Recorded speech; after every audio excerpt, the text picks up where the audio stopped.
So California just announced a new $20 minimum wage for all fast food restaurants. But there's a catch. If your fast food restaurant has a bakery in it, then you do not have to pay your employees that $20 minimum wage.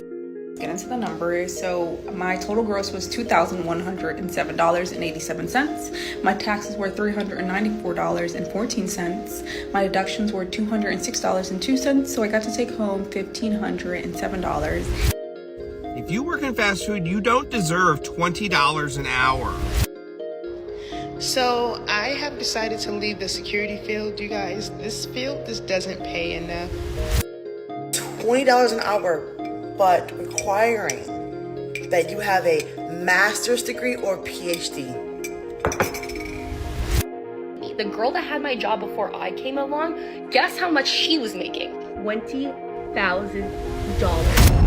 The job I just interviewed for at the end told me they pay $45K. So my first job out of college, I was working for this small family business up in Dallas, and they paid me pennies. They paid me $35,000 a year. Thank God I was still living with my parents. I don't know how someone can afford to live off that, but if you can, if you're one of those people that can make $35K work, I think you should be in charge of the National Treasury. But the thing is, I agreed to that. I knew the salary going in. I knew it was going to be pennies on the dollar, but I was fine with it. The crazy thing is they thought they were overpaying me. The girl that had my job before I came along, guess how much she was making? $20,000. And I never met her. I don't know what all of her responsibilities were, but assuming they were similar to what I was doing, that girl is probably working 70 to 80 hours a week easily. These owners really thought $20,000 was a fair wage and that $35,000 was a really generous offer. And they had a very lucrative business. Their cars probably cost 3 times my salary. So California just announced a new $20 minimum wage for all fast food restaurants. But there's a catch. If your fast food restaurant has a bakery in it, then you do not have to pay your employees that $20 minimum wage. And that got me thinking, what fast food chains have a bakery in it? Panera Bread. So out of all the fast food chains, McDonald's, Taco Bell, Arby's, you name it, they all have to pay their employees a minimum of $20 an hour. But Panera Bread doesn't. Why would that be? Gavin Newsom is the governor of California, and as it turns out, one of Gavin Newsom's longtime donors, Glenn Flynn, owns 24 Panera Breads in California. I mean, to me, that seems like a conflict of interest. Basically, what Gavin Newsom did is everyone has to pay their employees $20 an hour, but not you, Panera Bread. You donate money to my campaign, so I'm going to let you guys pay your employees $10 an hour. Shit like this is what makes normal people just not trust politicians. So Gavin Newsom is going to make this new law, but there's going to be a loophole for all of his little buddies that donate to his campaign. That's not right. So I just got a message on LinkedIn, right? From someone who's hiring urgently. And they're paying $20 an hour. $20 an hour, but requiring that you have a master's degree or PhD.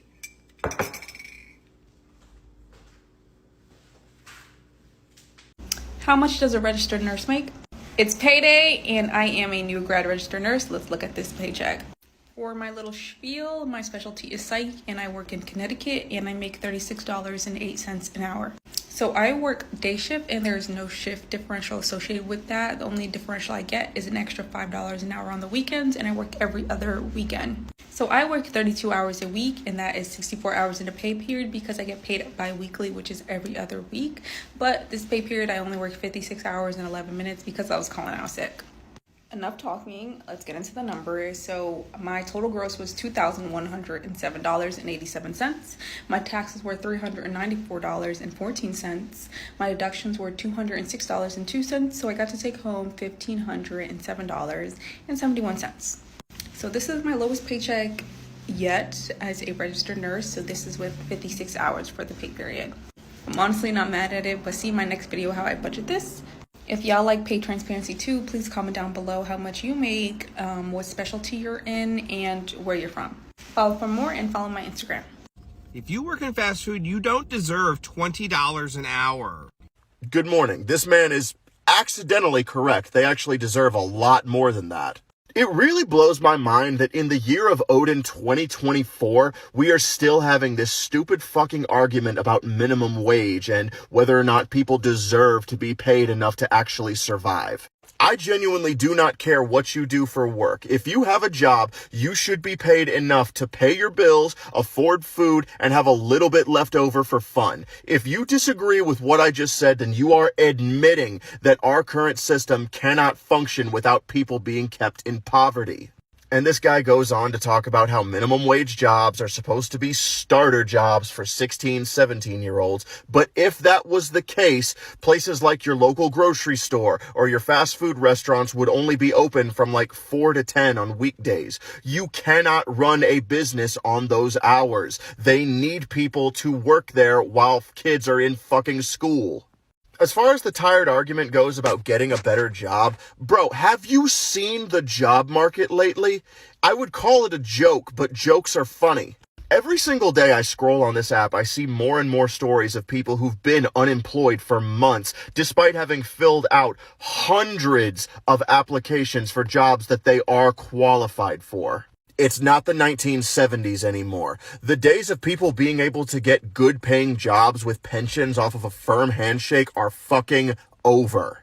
But even if that wasn't the case, I really need y'all to understand that these minimum wage jobs you look down on so much are necessary for a functioning society. We can't all be CEOs and tradesmen.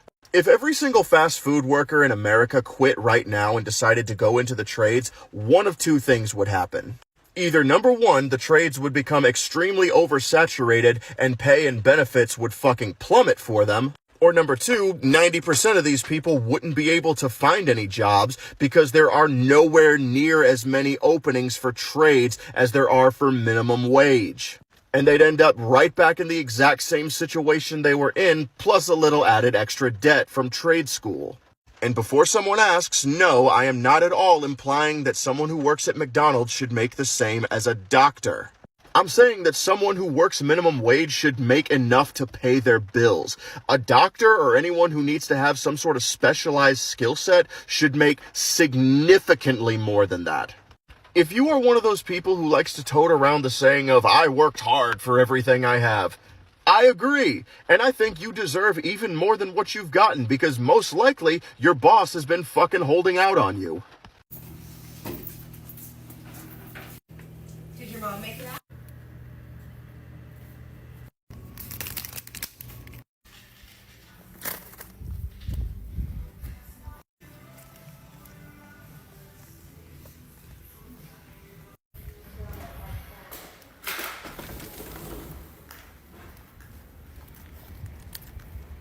I'm finally free. Because I do not want to work here no more.